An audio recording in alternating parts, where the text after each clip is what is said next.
Nabiktima na ba kayo ng fake news?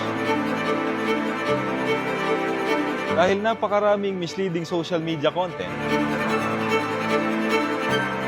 para lang makakuha ng likes at views. Paano natin malalaman kung alin ang tama at totoo? Yan ang ating alamin sa kaalaman ng lahat.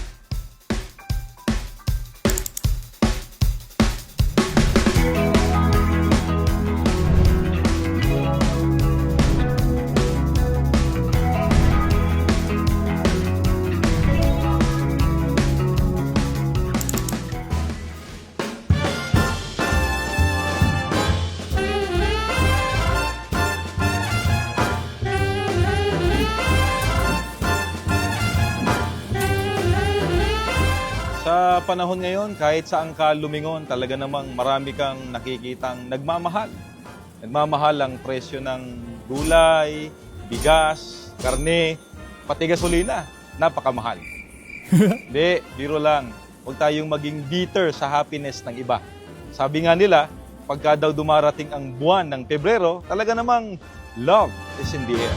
Mapapansin natin na marami ang busy sa paghahanap ng mga ireregalo. Bulaklak, tsokolate, handwritten letter, at marami pang iba. Talaga namang effort para iparamdam ang kanilang pag-ibig sa isa't isa. Kasi nga raw, Pebrero, buwan daw ng mga puso. Pero bago tayo mag-heart react sa okasyon na ito, ay alamin muna natin, paano ba ito nagsimula? Saan ba nanggaling ang Valentine's Day?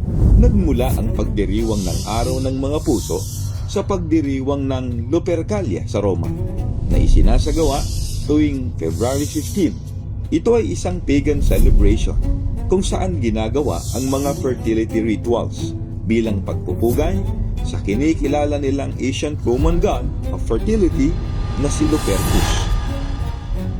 Noong ika-5 siglo, sinubukan ng simbahang Katoliko na isa Kristiyano ang paganong pagdiriwang na ito.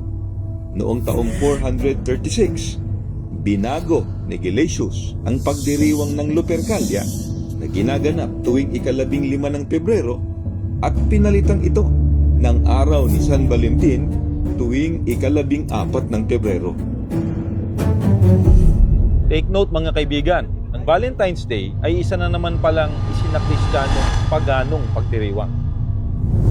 Share ko lang, alam niyo ba na noong May 1969 ay inalis ng Vatican sa kanilang opisyal na kalendaryo ang pista ni Valentino?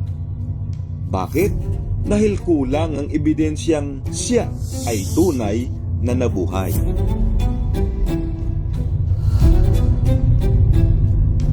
Kaya ang tanong ngayon ay, sino nga ba talaga si Valentino? Ayon mismo sa Iglesia Katolika, may 22 kinikilalang santo na ang pangalan ay Valentino.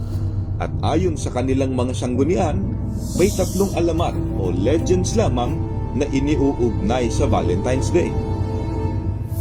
Ibig sabihin, sila mismo hindi sigurado kung sino talaga si Valentino. Pati ba naman dito ay may secret Valentine? Baka naman siya si Cupido.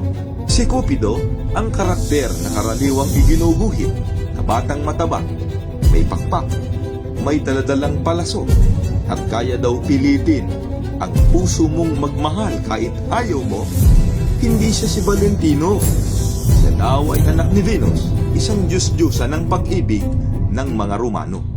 Si Valentino, alanganin kung existido. Si Cupido, anak ng Diyos-Diyosa ng mga pagano. Naku, paano na ito? May mga tao naman na hindi Katoliko na nagse-celebrate ng Valentine's Day dahil sa kanilang cultural o personal choice. At meron din namang hindi nagse-celebrate.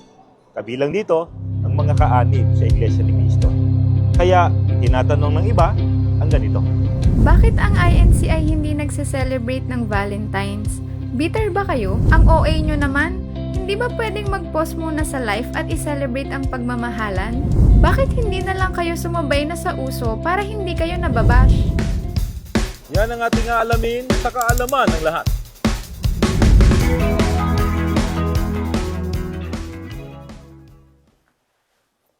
Magandang araw po sa inyo mga kaibigan. Para po sa kaalaman ng lahat, ang mga kaanib sa Iglesia ni Cristo ay hindi po nakikiisa sa pagdiriwang ng Valentine's Day. Hindi po dahil sa kami po ay bitter. Narinig at napanood na po natin kanina na ang pinagmulan ng Valentine's Day, maging ang mga iba't ibang kaugalian, gawain, paniniwala at tradisyon ukol dito ay mula sa mga pagano. Ano po ba ang bili ng mga apostol ukol sa mga gawaing pagano? Mabuti alamin po natin dito po sa Efeso. Sa 4:17, ganito po ang pahayag. Kaya't ito ang masasabi ko sa pangalan ng Panginoon. Huwag na kayong mamuhay na gaya ng mga paganong walang kabuluhan ang mga iniisip. Doon naman po sa nagsasabi na, ang OA nyo naman, hindi ba pwedeng mag-pause muna sa life at i-celebrate ang pagmamahalan? Mga kaibigan, ang pagmamahalan ay hindi po seasonal lang. Ganito po ang itinuturo ng Panginoong Hesukristo sa Juan, sa 13:34 hanggang 35. Isang bagong utos ang sa inyo'y ibinibigay ko, na kayo'y mangag-ibigan sa isa't isa, na kung paanong iniibig ko kayo, ay mangag-ibigan naman kayo sa isa't isa. Sa ganito'y makikilala ng lahat ng mga tao na kayo ay aking mga alagad, kung kayo'y may pag-ibig sa isa't isa. Mga kaibigan, lagi nating tatandaan na ang love o pag-ibig sa ating mga kaibigan, kamag-anak, o sa ating special someone ay pwede nating maipakita at mapatunayan araw-araw.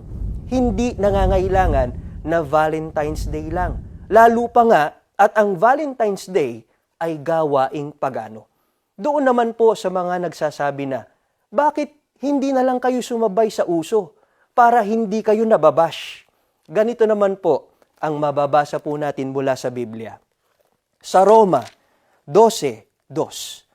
Stop imitating the ideals and opinions of the culture around you, but be inwardly transformed by the Holy Spirit through a total reformation of how you think. This will empower you to discern God's will as you live a beautiful life, satisfying and perfect in His eyes. Narinig po ninyo ang sabi ni Apostol Pablo, tumigil na kayo sa panggagaya sa mga mithiin at mga opinyon ng kultura sa paligid ninyo. Paano matitiyak na ang magagawa po natin ay ang tama? Ang sabi po, maunawaan natin ang kalooban ng ating Panginoong Diyos. Kaya kapag mayroon tayong pinagpapasyahan para sa ating buhay, kinakailangan po natin na isinasaalang-alang lagi kung ano ang kalooban ng Panginoong Diyos. Hindi po dapat na nakabatay sa kung ano ang uso, hindi sa opinyon, at hindi po nakabatay sa sarili lang nating pakiramdam. Ngayon ay alam nyo na kung bakit hindi nagse-celebrate ng Valentine's Day ang mga kaanib sa Iglesia ni Cristo. Sana ay nakadagdag ito sa kaalaman ng lahat.